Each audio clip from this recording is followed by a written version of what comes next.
Sorry, forgot to do my hair before I came on here. And that's how I do my hair. Okay. I'm just waiting for my TikTok people to turn up now. They're my main audience. So if you do arrive on YouTube, I'll always be facing that way because my big audience is on TikTok. Oh, my hair. Anyway, no one cares how I look. I'm here for parenting questions. If you have any, you can put those in YouTube there. And I'll do my best to answer them, but I will always be looking up at TikTok just because that's where my big audience is. Okay. Hello. Gabby Ramos. Geez, that's familiar. Angela Power. Mama Key, Coco 20. User 489. Oh, cute name. Okay, so while we're waiting, I'd love to hear where you're from. And I'm here in Vancouver, Canada. Jean Sebastian Lopez, you've been here before, haven't you? Taylor, you've been here. You get a lot of regulars. My busiest time usually is 3 hours from now, and upstate New York. Why do I always say it like that? What's upstate? Where would that be? I'm just going to look what's up there. I never always understand. Why do you say upstate New York? New York. What's up there? I always think like Martha's Vineyards. Is that what that's? Albany. Just looking it up. Oh, I see. Okay, never mind. Okay, what is considered to be upstate New York? I'm just looking it up. It's boring, Albany.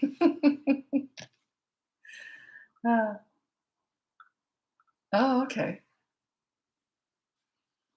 The Hudson Valley. Oh, okay, interesting. Okay, I've learned so much about the world just from doing these lives.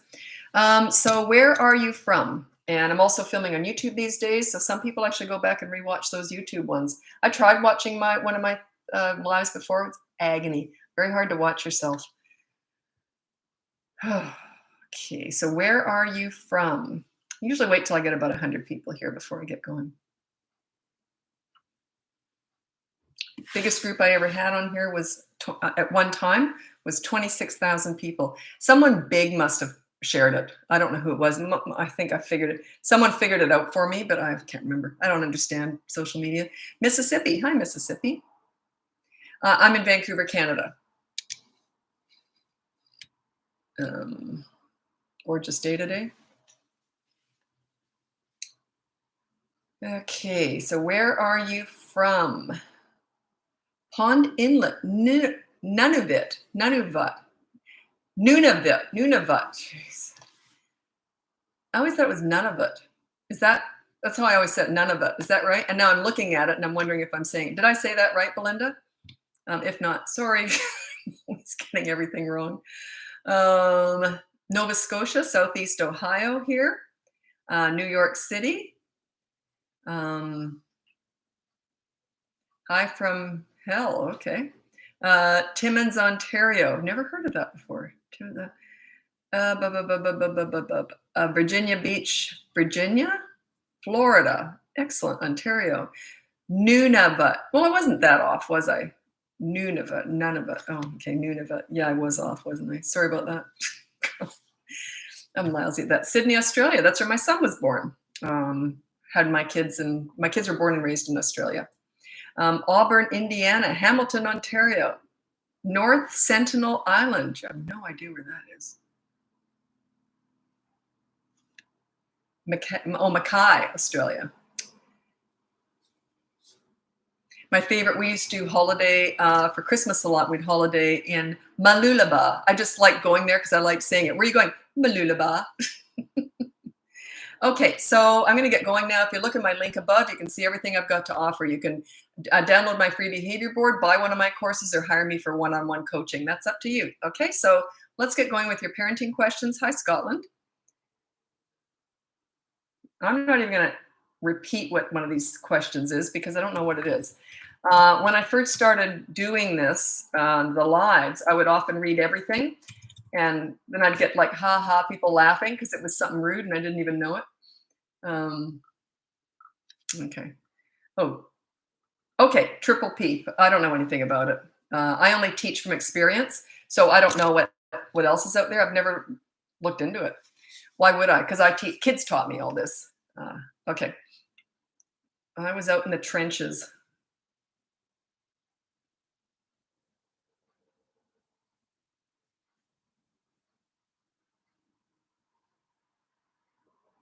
Okay. 14-month-old that bites when he doesn't get his way. That is, I have a course on that if you're interested. It's toddlers who bite, kick, and all that kind of stuff when they get aggressive, if you're interested in that. Otherwise, it's always, if they're under 3, it's consistent corrective actions. It's not words. They're not listening to you, guaranteed. They might look like they're listening and they might be good for 5 seconds, but it's all about actions. So every time they bite, you say no, and then you push them away or take a toy away. Make sure there's a consistent corrective action. But at 14 months old, I would still do it that way, not to the point of making them cry, but then I would divert their attention and sit down with them and read a book or something.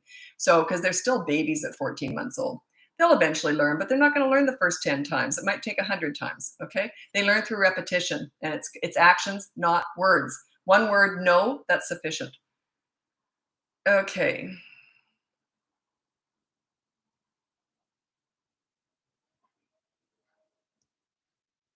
Toddler screams his lungs out when not getting his way. What can I do? Ignore him. They will lean towards what works and they'll lean away from what doesn't. Any attention is feeding it and it makes it work. Please don't have those mini therapy sessions talking about screaming and all that. Those mini therapy sessions discussing all this stuff with toddlers and discussing feelings and emotions and actions, they're just for you. They're not for your toddler. They're not listening. They're watching. So if you ignore that, yeah, they'll just lean towards what does work instead of what doesn't. Yeah, babies can throw temper tantrums, absolutely. My son was a newborn, and if I couldn't get him attached, on the nipple right away, he would scream, and turn red. And so I remember thinking they're either born to have tantrums or they're not. And I remember thinking, oh, he's going to have tantrums. And he didn't have a ton of them. He wasn't like a gold medal winner with tantrums, but he had them. And my daughter never did. I never had one.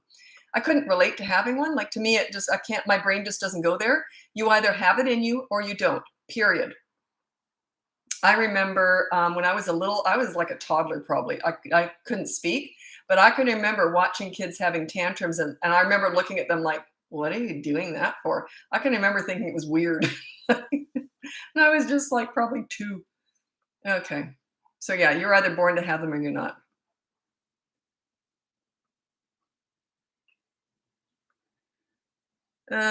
Well, 20-month-old hitting a 3-month-old, just protect the baby. You just keep them separate. Don't trust that 20-month-old. They're just brand new, fresh human beings at 20 months old still. Imagine if you've only been in the world for a couple of years and one of those were a potato laying on a mattress. They have no concept of hurting people. They just don't get it. So yeah, just keep them separate. Protect the baby, supervise constantly. I had a friend who had a 2-year-old little boy, and we were friends like through our little boys. They were like, we'd have play dates. And they were both her and my son were her son and my son were both very like gentle little boys. They never hit or did anything like that. Anyway, she brought home her gorgeous little newborn baby girl. And the 2-year-old, after a week, was like, gee, you mean this thing's hanging around, ruining my life? Picked the baby up, threw it on the floor. And a very passive little boy. So you can't leave a toddler alone with a baby. They don't know what they're doing. They're one marble and some tumbleweed floating around in there. Toddlers are crazy. Don't expect, it's your expectations of them that's wrong, not them. Sometimes they'll even stick their hands in their pants and smear poop on the wall. To a toddler, that might be normal. They don't all do it, but if they do, that's normal. They're toddlers, they're crazy.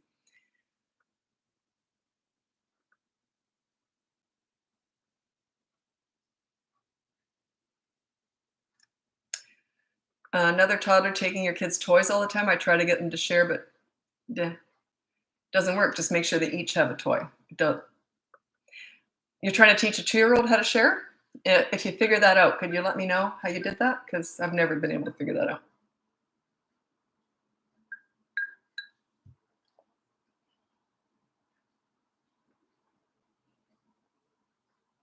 Some of them are more passive. Like you would say my kids were sharers, but they weren't really. They just didn't put up a fight to get something. There's a difference.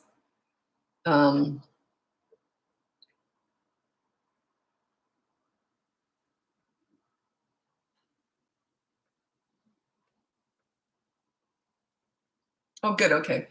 This is from ML Johnston. Yeah. I remember you. My 4-year-old is a different kid after behavior board. Not perfect, but so much better. This stuff works. It just does. I've been doing this forever. I've got just tons and tons of I don't tend to use, I don't like asking parents to write stuff up. I got a whole ton of stuff where parents have said, oh, you can print this. I don't tend to do that. So I don't know, I just feel uncomfortable. Feels like I'm bragging or something. I just don't like it. I don't know. Yeah. So yeah, it just works. Just does. Okay. 17-month-old giving you a hug and then slapping you in the face. Right. Yeah.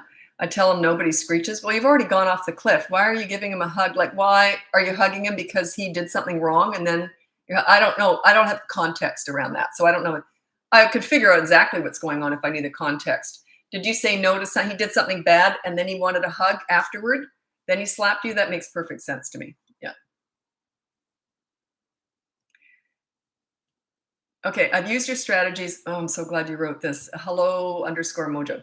I've used your strategies and they are great, except sometimes I feel with ignoring outbursts, you're going to say they're getting away with it.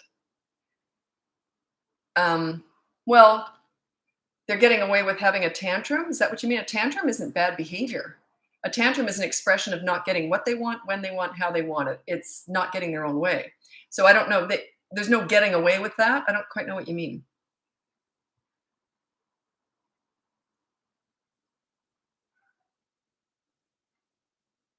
Well, you've already answered your own question. Why does my almost 5-year-old scream in my face, tell me flat out no, and not respect me? They're doing it because they don't respect you, because you're not a leader. That just is a tell for me. It says you're not a leader. Work on your leadership skills. That's all I teach here. You can download my free behavior board, give it a go with that, or you can buy one of my courses. I've got a whole course that might suit you. It's on 3 to 12-year-olds, how to get respect in 5 weeks, or you can hire me for one-on-one coaching. It teaches you how to be a leader. That wouldn't happen if you were a leader. Just doesn't. Remember, we're never fixing kids. We're teaching parents here. So they aren't getting punished for speaking rudely after not getting their own way? Absolutely not. No way. No, no, no, no. Let them do whatever they want. You've already won. Yeah. Yeah, you don't. You don't address snotty behavior or attitude or outbursts. You just don't address that. There's no point. And what's the point? Has it worked? Like if you tried addressing it, that would backfire on you, by the way. So yeah, there's no way I would let that bother me. What if we can't afford the leadership course? That's what I just told you. There's a free behavior board, and this is all free. This is where I answer free stuff. This is my free stuff right here. All these videos, all these lives, I'm on here every single day for about an hour. This is my free content. So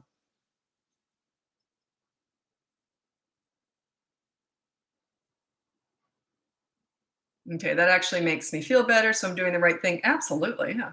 I've yelled so much less since watching my videos, watching you. Yeah.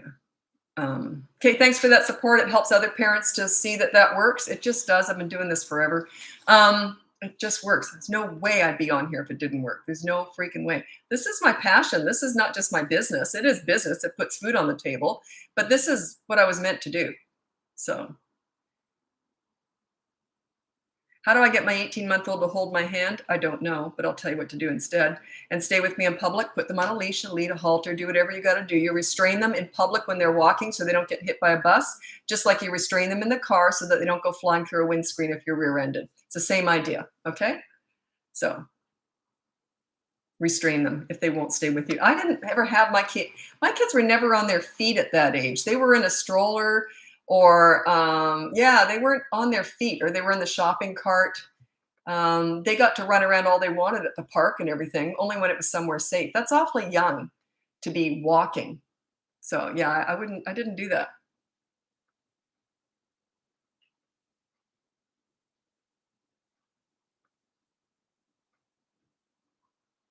Do you believe middle children really get left out? No, I don't. No, not at all.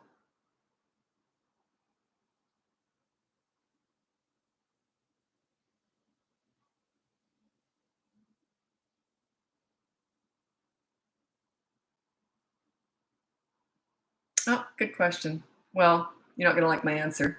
Jessica Flaherty. I know that name. I just always say it wrong. How can I help my 3-year-old deal with big emotions? It's all done organically.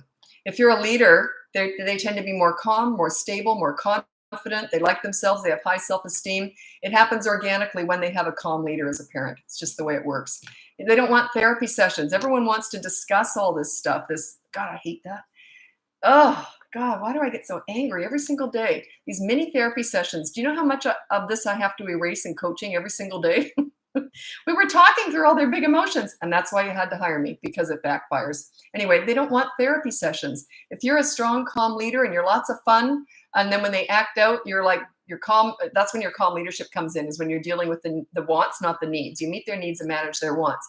The wants are the discipline. So when you have to say no to them or have a consequence for them for doing something bad, that's your leadership skills. It's all business. So yeah, it all happens organically. They don't do therapy sessions with children. I know it's trendy. I know, I get it. It's the pleaser parent style. It's very trendy, but it's just garbage. So yeah, absolute garbage. That's for you, not your child. How do I be a leader? Just keep watching. Just keep watching. Kids absorb their parents' behavior. It's true. Yeah, if you're a really good, calm leader, also you got to mix it with a lot of fun. I was a crazy mother. I was just that crazy one. You know how there's always that, oh, that's the crazy one. That was me. But my kids didn't need discipline after a while because they're like 3.5 to 4. They were self-disciplining. Why on earth, if you were such a fun, loving parent, they don't backtalk. They don't do anything naughty. They just don't. They'd be embarrassed to. Okay, because they respect you, they look up to you, they want to please you when they're little. And then when they're teenagers, they want to please themselves, and they're self-disciplining. Plus, they don't want to disappoint you. So yeah, this leadership stuff is the way it's at. It's not the authority, old-fashioned authority style. It's not the trendy pleaser style. If you're going to err on either side, err on the authority, not the pleaser. The pleaser is a disaster.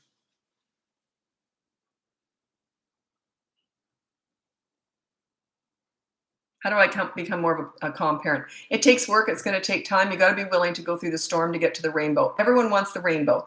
Lisa, can you please set me up as a leader? Yeah, but it's going to get ugly before it gets better. It just is. You got to go through the storm to get to the rainbow, because we learn through our failures and our struggles. That's how we learn. So that's why when people hire me, I usually push them, because I want to see how far I can push them. And then when they make a mistake, then I know how to use that to our advantage. And, because I'm pushing them to see how much of a leader they can be right off the bat. And then I know exactly what to do with them after that. So, but yeah, your leadership skills are going to take some work. It takes 3 to 5 weeks. But you got to be committed to it. It's like a diet. You can't mix my style with other people's styles, and vice versa. If you were to throw timeout into my method, it would tank, because I think timeout is mean, humiliating, nasty. I hate it. I think it's just awful. So yeah, but you can't mix. You see, my whole style has to be used as it is a package. Same with, I'm sure, I don't know what anyone else is teaching. It's only what clients tell me, what we have to fix up and erase. But yeah, I don't know what anyone else is teaching. I stay in my lane. If I'm insulting any method, I have no clue who's teaching it. None. Okay. Okay, here we go. What about overall attitude and snotty comments? Do you discipline them? Only if it's bad words like swearing and that. But yeah, you don't address attitude. That just means that, but it's a tell. It's telling you that you're not a leader, because they don't talk to you like that. The only snotty things that my kids said, they both said it, they were about 5 years old, and I just tell this pretty much every live, was I guess they had been at a friend's house. And my son did it first because he's 5 years older. Actually, I just was telling him about this today. And he's 33 now. Anyway, so like 30 years ago, he came up to me. I guess he'd been at a friend's house, and he must have heard the friend say this, and it was rewarded. So my son came home and he said to me, "I'm bored." Like in that tone of voice. I'd never heard him talking to me like that before. And like that snotty tone. "I'm bored." Oh, geez, he's in for it here. As soon as he saw my face, he went, uh-oh. This isn't going to work, because I went like this. "Oh, my angel, are you bored?" And no, like he's trying to back out. Too late. I said, "Oh, my precious little angel, are you bored?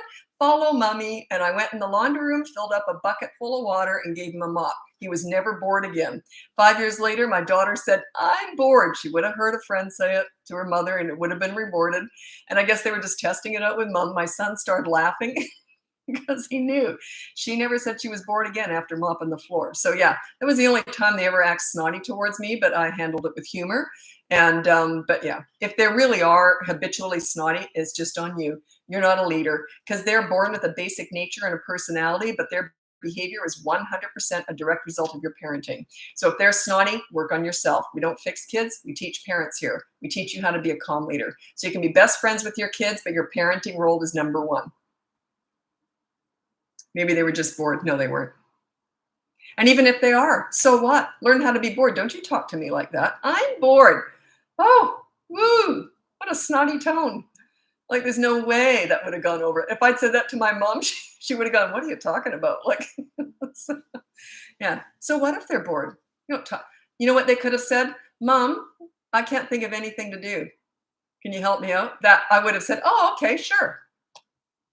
You see the difference? I'm bored. It was the tone, that snotty, snarky tone. No freaking way would I put up with that. I was shocked they'd say it was so out of character for them. I was so shocked. But anyway, yeah, they weren't bored after that. And what's wrong with that anyway? We don't need to juggle and entertain our kids all the time. That's that laying out the red carpet. That's that please your parent style that's in right now. Heaven forbid our children, you shouldn't be entertaining them, buying them new stuff all the time, handing them screens. It's okay if they're bored. I'd say if you're bored, pick up a book. You know, like it's not my job to entertain them all the time. We had a beautiful home. We had lots of stuff for them to do. You know, they could come to me and ask me politely if they were bored. You see what I mean? Or if they wanted me, you know what I'm saying? Don't let them manipulate you. Yeah, if I'd done that with my mother, like I was never yelled at. I never yelled either. But if I'd used that tone with my mother, she'd, what are you talking about? Like, would have gone, never mind. She didn't do the mop and bucket idea, but anyway. Headbanging twins, what to do? Well, they're going to do what they're going to do. They're just babies still, right? So maybe put a foam helmet on them or just intervene whenever you need to. Not much you can do about that. You can't teach them not to do it. They don't understand, hey, I might end up with a concussion and in the hospital tonight. They have no concept of what that could lead to. So don't expect them to understand it. Just intervene because they only learn through consistent corrective actions. If every time they bang their head, they got a helmet put on their head, they'll eventually learn. Okay, how do I get my child to help with cleaning? He's 9 and so slow and I tell him to. Why are you telling him to? He's 9 years old. Have a chore chart, put on the behavior board, follow chore chart. That is his rule. Follow the chore chart. Maybe have 3 chores, make your bed, put your dirty clothes in the hamper and put your toys away. That's about it, whatever you want to do. Put that, and if it's not followed, then then there's a consequence. Like I would never have reminded my kids to do something because then I'm micromanaging and they're not responsible. He's 9. He can learn how to be responsible for chores. Plus, have the chores fair and reasonable. Don't make them ridiculous. Like just have them fair. People tend to don't do anything, then they get mad, and then they go overboard. That's it. You're banned for no screens for a whole year. You know, it's like these excessive, and kids don't respect that. So yeah, be very fair and reasonable. Say, you know what, we're going to go through your room, completely declutter it and clean it. And so that now I want you to keep it this way. But then you go in every so often and just make sure it's all working. So just make sure that it's doable and fair and reasonable.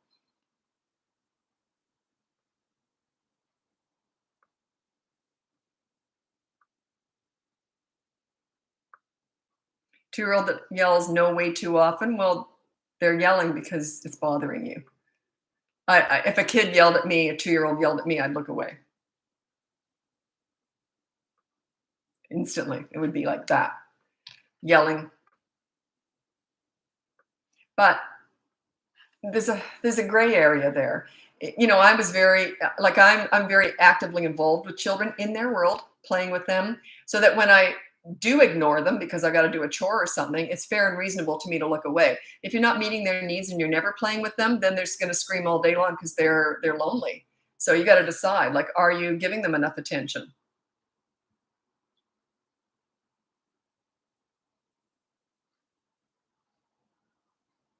I have no idea what you're talking about. Thoughts on anxious 9-year-old who masks all day at school, then has meltdowns in the afternoon. Masks?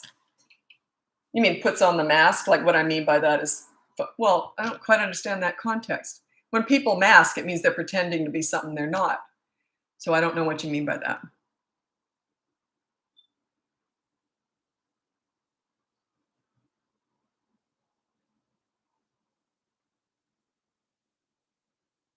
You're asking me, I don't understand the context around that. It's from Lima or Lima. Why can't, wouldn't be Lima, is it Lima?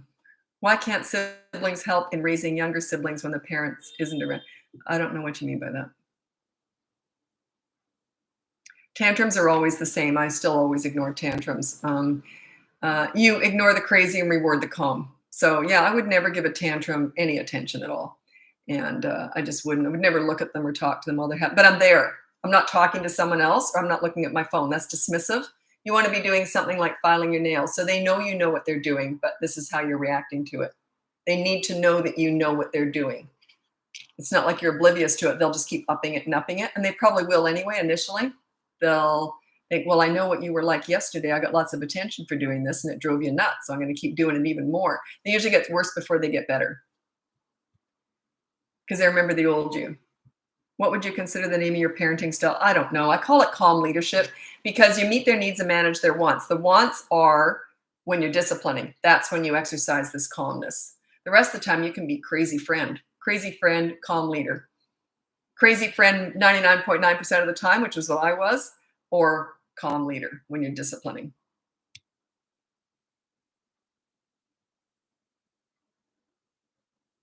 Like someone was saying, I think it was last week, I had a client say, yeah, but you always talk about being crazy and fun, which I do. I was that kind of mother for sure. I was the nutcase of the mother. And then they said, yeah, but then they just treat you like garbage because they walk all over you. And mine didn't, because they knew I was mom before I was anything else. If they'd acted out, I would have gone, excuse me. And it would have been mom, business, you see. So I was always mom first, but I rarely ever had to be that. Do you know what I'm saying? Like we were best friends, buddies, laughing all the time because they knew I was mom before I was any, and they need that. They need that security. I was a very protective mother. They knew I was always there. Like they just knew they were very secure. So, but yeah, they wouldn't have, you know. What if crazy friend isn't your personality? Well, I don't talk about that a lot because of that, because most parents aren't as crazy as I'm. I'm still like that. I'm like a toddler half the time. And well, I always say I'm like a 62-year-old toddler, but my daughter says, no, you're not. You're just full of wonder. Like I really get excited easily. I get hyped up. I'm hyperactive. So I get really excited easily. I'm just kind of nuts that way. But none of my clients are like that. So they're fun in different ways. They're fun in that they'll sit down. Maybe they love reading. Maybe they love storytelling. Maybe they're good at art. Maybe they're, but whatever, you do it all in the kids' world. So if it's art, you do finger painting with the kids. You don't sit and draw and let them watch you. You're interacting with them. But it could be music, singing, dancing, anything. It can be whatever you love doing. Share it with your children in their world. What I mean by in their world is on their level. They're never watching you on your level. You're always in their level. You find your inner 2-year-old, your inner 12-year-old, your inner 18-year-old. You don't expect them to find their inner 62-year-old. You know what I'm saying? You're not dumbing it down. You're just sort of having fun with them in their level. But yeah, that's why I don't talk about that a lot, because most people are never going to be as crazy as I would, thank God, because if we had a whole world full of us, we all want to be different, right? We balance each other out. But yeah, find your own. One of my clients was she was a librarian. She was very sweet. This was years and years and years ago. She was just the sweetest lady. And she goes, yeah, but I'm not fun. Because I said, have fun with your kids. She goes, yeah, but I'm not a fun person. So I said, well, what do you love to do? She said, I love to make up stories. And so she told me a story. And as she was telling it, it was all about me. She made it up about me. Once upon a time, and I wanted to curl up in her lap. Like she was just so soothing. Then we worked with that. That was her power with her children, was storytelling. And she was very, very soothing. And so that was her power, you see? A lot of them are music and dancing. That's another really popular power. I'm a new mom. Hi, Jade. And I'm so happy to have found your page. I feel like I'm learning a lot. Excellent. It's just common sense and experience. I've been doing this forever. So, but yeah, it's just think about it. Every time you think about it, well, that's not true because a lot of people want to do the mini therapy sessions. Well, we should be discussing everything. You watch kids. Here's the thing. You watch toddlers. Do they discuss and have mini therapy sessions together? No, that's not their world. They don't. They use physical stuff. They're about actions, right? So why would you have a mini therapy session with a 2-year-old? No sense at all. If you really think about it, it's just common sense. It makes no sense at all to discuss big feelings, big emotions with a little child. They don't do that with each other. And those big emotions are taken care of organically when you're a leader for your children. They're just taken care of.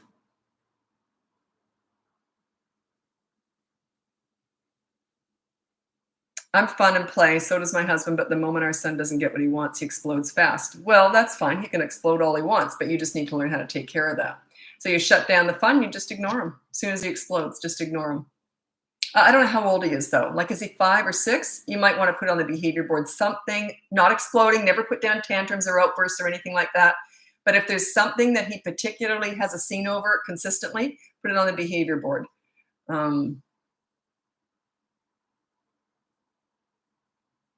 How do you balance housework versus playing with kids day to day? Well, you're going to hate my answer, but I love cleaning and organizing and all that. So I did all that before the kids ever got up. They never saw me clean. I'm a closet cleaner. So I'm more of a minimalist too. So everything in my home was clean, minimal. So there was no work in keeping it up. It was just, I clean the bathrooms every day.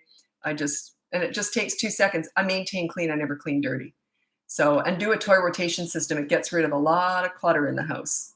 It's a lot easier to mop a floor every day if there's no toys laying around on it, or very few.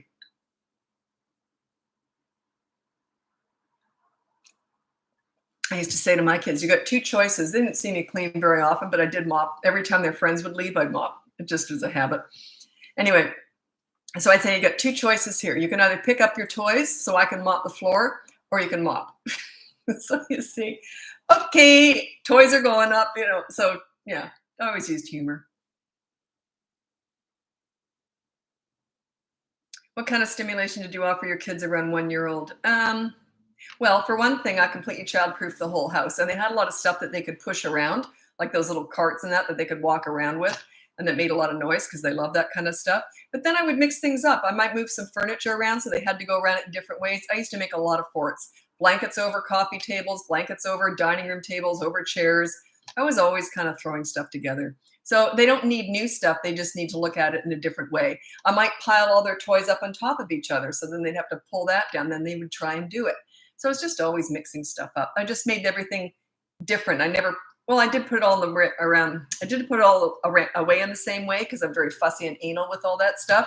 But then I would sort of mix it up. I'd put it under their bed. So they'd have to go under there. I'd lift up the sheets, put the toys under there, and then that would be a game, finding all the toys. You know what was really funny? When they were really little, they didn't know enough to pull the bedding back. They would just lift it up and struggle to find one toy, and then they'd find it, and then they'd lift it up. All they had to do was, then they finally learned to pull back the whole bedding, and then they got all the toys out. So just mixing stuff up.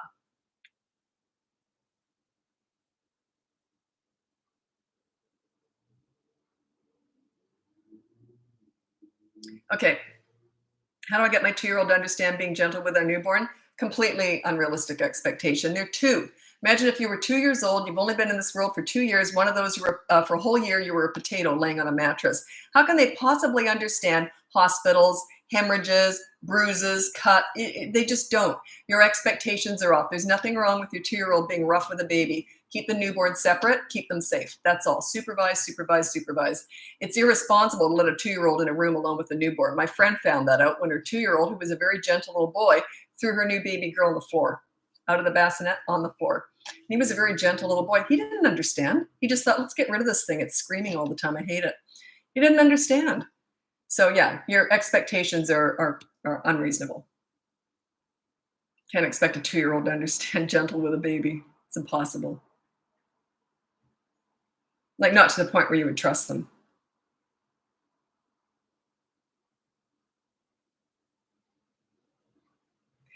My 3-year-old is starting to repeat after me when I correct him. How do I stop the repeating? Why do you need to? Remember, you're taking actions. You've got consequences. Just say you're going to be doing that, and that's the consequence. And you're going to be doing that, and that's the consequence. I wouldn't pay that any attention at all.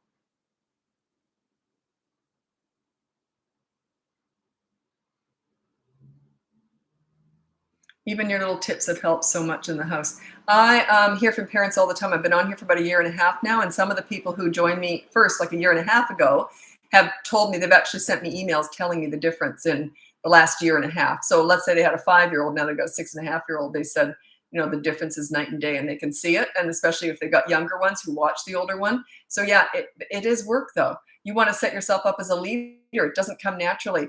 It's never about the kids. Never, never, never, never, never, never. It's always about you. It's your leadership. They are born with a certain tendency, a certain personality or trait. They're born that way. They're born with a personality, but their behavior is 100% on you. They learn their behavior from you. Everything they do is on you, which is wonderful. You think about it. Isn't that great?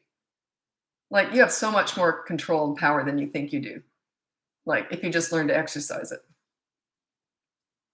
Just get on your behavior board, and I'm so excited to try it out. Excellent. And let us know in another live how it's going. I don't answer questions on email because I just don't have time, but yeah. Where did you find your patience? I need some. Parenting takes so much patience. Yeah, you'll learn it when it starts to work. When it starts to work, it gets easy, but it is very hard at first because they're going to get worse before they get better. It always, always, always gets worse first. Might not get worse in the first week, but it eventually will. They're going to go, you know what? I remember when I was in charge. I'm going to do that again. They'll always come back to that. They'll just give it a try. So anyway. It takes time. You know where I learned this patience, though, is when I was working with violent, delinquent teenagers. They really taught me all about patience because I was judging them according to my value system. I was raised by lovely parents who never once ever yelled at me. You see, I was raised by lovely parents. And how on earth can I judge them when they're raised by abusive parents? Or it usually was the ones I was working with. So I learned patience then. I thought, oh, I get it. It just took me a while. But they were the most challenging thing I ever did was mentoring troubled teens. And I learned more about life and myself than with anybody else. So yeah, that's where I learned it. Because I realized if I put in the work and the effort in being a leader for them, it'll pay off.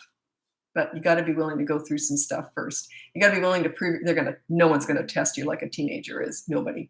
They're very smart. Never try and outsmart them ever. You're too stupid to do that. Like they're way smarter than you are. Their brains are really efficient.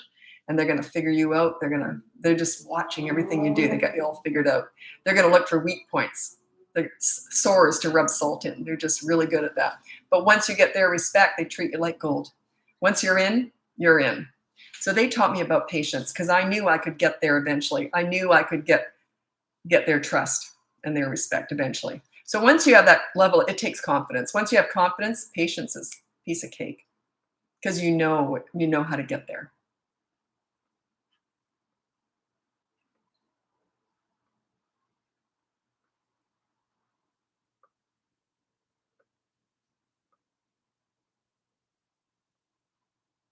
Do you have a book? No, I'm a lousy writer. I'll get one done one day. I just have, if you go on the link above there, I have my free behavior board or my courses. You can buy one of those or you can hire me for coaching, one-on-one coaching. But no, I don't have a book yet.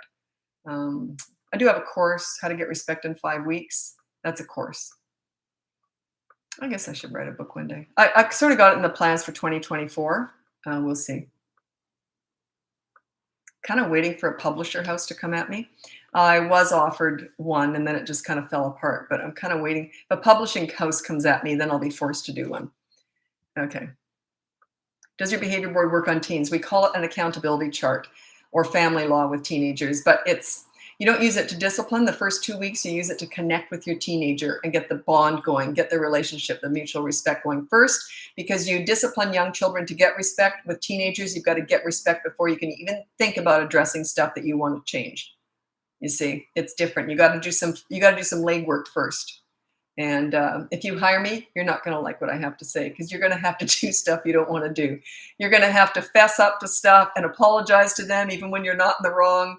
It's dropping their defenses and building your relationship before you can address anything. But yeah, it's my favorite age. I specialize in teenage. That's how I built my business, was working with troubled teens. It's my favorite age. Confidence is key, not to get hurt feelings. Oh, it couldn't hurt me at all. If a kid's having a tantrum, even on, you think about this, well, look at all the bullying we get online all the time. I love it. I freaking love it. You know why? Because when people are being snotty and nasty to me in comments, especially a lot of my competitors have come after me, it's like, oh, I'm a threat. I'm a threat. they're challenging my leadership. They're challenging my knowledge. And yeah, it's good. So if a kid has a tantrum with me, it's like, bring it on. Bring it on. I know what I'm doing. You can see why I was never bullied, right? Okay. Oops.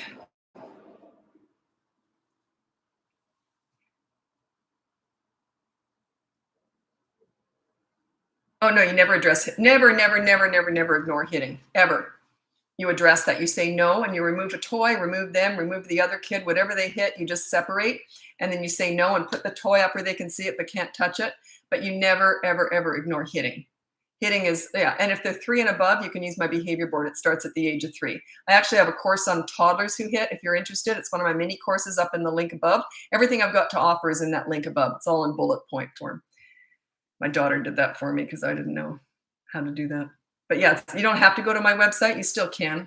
But yeah, I hardly ever do anything on my website. I don't like working on my website. It's all there though. But yeah, the bullet point link above is the best way to do it. Dealing with tantrums when you say no, because what do you care about tantrums? That's their process. It's none of your business with how they process that. You cannot regulate someone else's emotions. I know it's trendy to say that, these mini therapy sessions, it's just garbage. They will eventually learn. They lean into what works and they lean away from what doesn't. If getting 0 attention during a tantrum happens, if they get no attention, they will eventually stop having them, okay? Yeah. Always ignore tantrums. You ignore the crazy and reward the calm. Once they're done, say, oh, you all done? Okay, let's go read a book. You don't talk about tantrums before, during, or after. I have an 8-year-old ADHD and behavior issues. Well, this is all stuff that works on kids with ADHD, WXYZ, ODD. That's where I learned all this. I didn't learn much with my own kids. I got respect when they were tiny and sailed right through the teen years. So I just maintained respect. I didn't get it. I got it when they were tiny. So yeah, I learned all this mentoring other kids who had lots and lots of challenges. No one once ever said to me, here's an easy one, Lisa. They always said, good luck with this one. They always handed me the challenging kids because I was good at it. I was good at getting respect. That was my thing. That's why I teach it. It was just not something I studied. It was something I learned with all the volunteer work I did with kids. I started 51 years ago. I started volunteering in daycare centers when I was 11 years old. And they always they said, how do you do that? They all think you're great. They all want to be with you, but you're tough. You get such good behavior out of them. I didn't know how to answer that, but I was a leader. I was a fun leader. And they wanted to please me. It would be like being a really good coach where all the kids love you, but you still follow the rules of the game or else you're sitting on the bench. You'd be embarrassed to cheat or anything because you look up to that coach so much. You look up to a leader. You just want to please them. So that's what I teach. Can I hire you for my 4 and 3-year-old? Yeah, go right ahead. It's all up in the link above.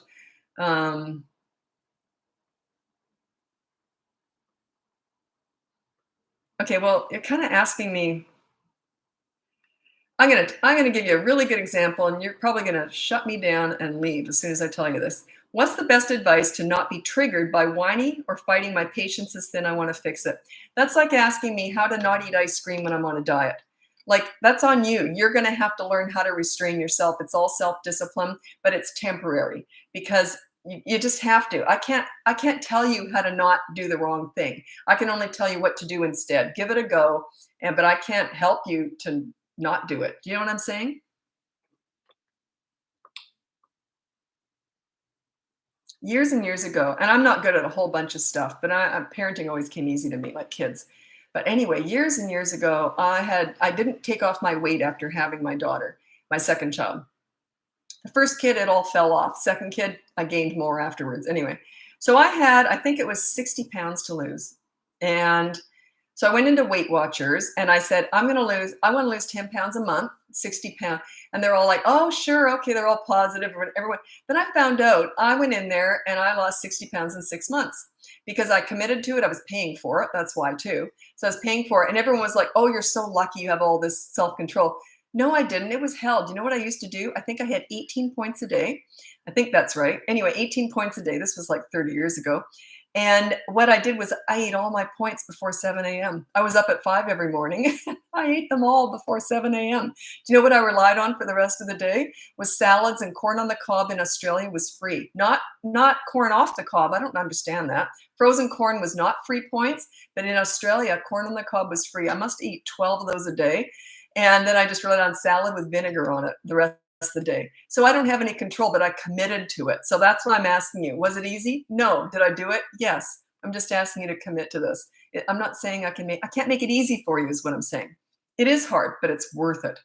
I dropped those 60 pounds and everyone else just kept saying how lucky I was. That really made me angry. Do you know what I put into that? It was hell. I was starving all the time, except at 7 o'clock in the morning when I just had 18 points. Even that 18 points was nothing. Jeez. Anyway, so what I'm saying is it is hard. You just got to commit to it and go through the hell. 3 to 5 weeks it usually takes to really notice a difference, to start getting respect. So is it worth it? Is it worth 3 weeks of hell to sail through the next 18 years or whatever? Is it worth it? That's up to you to decide. Okay. I think I'll answer one more, then I got to run. I have a 2-year-old son, and I don't know how to take his pacifier away. My son was 18 months old, and we just got back from a trip overseas, and because I kept that dummy for him for the long flights, because it was like 24-hour hauls. And anyway, so we got home. I'm jet lagged. I'm like, the second we got home, I said, that's it, no more dummies. So I had him bag them all, my little boy bagged them all, and I picked him up, and he carried the little bag with all of his dummies in outside to the big wheelie bin. I lifted the lid. I said, okay, you're a big boy. They're all gone. You know, he doesn't really understand, but he understood. They understand actions. He saw those dummies go into that bin. He knew when mom said something too, it was going to happen. If dad had done that, it might not have gone so well. Dad might have given in and, you know, gone into the wheelie bin and got them. And he knew that too. My son at 18 months old already knew the difference between us, but he knew when that lid closed, that was the end of them. Anyway, I was like this. I had jet lag. I didn't feel like going through all the tantrums. I just thought, oh, what did I do? And I thought I should have waited a week or whatever. He didn't once ask for a dummy, not once. But every time he'd go like this, sort of looking for it, he'd look at me and I'd go, oh, and I'd look away. Don't get eye contact because he's going to cry. But he not once did he ask for it. So my whole point is make it very visual. Actions, include him in the action of throwing them away somewhere where you can't fish them out. You could even drive somewhere and throw them somewhere in McDonald's or something in their garbage so that he knows they're gone. And then don't give it any attention if he gets upset. Divert his attention. I didn't even do that with my son. He just never asked for them. It was really bizarre. But anyway, but pull it off like a Band-Aid. Do not have a dummy at night. Do not have it at a certain time. You got to just pull it off like a Band-Aid, one rip. Anyway, I got to go. Thanks so much. If you want to go up in the link above, all my information is in there. You can hire me for coaching, or you can buy my course, 5 weeks to get respect. I've got mini courses too. Or you can just download my free behavior board. That is completely free. It starts at the age of 3. And you're on there too. That's what makes it work. Anyway, thanks so much for joining me. I'll be back again tomorrow. Take care. Bye now. Bye, YouTube. My audience is on TikTok. I'm not ignoring you. I know you're there, but my audience is really on TikTok.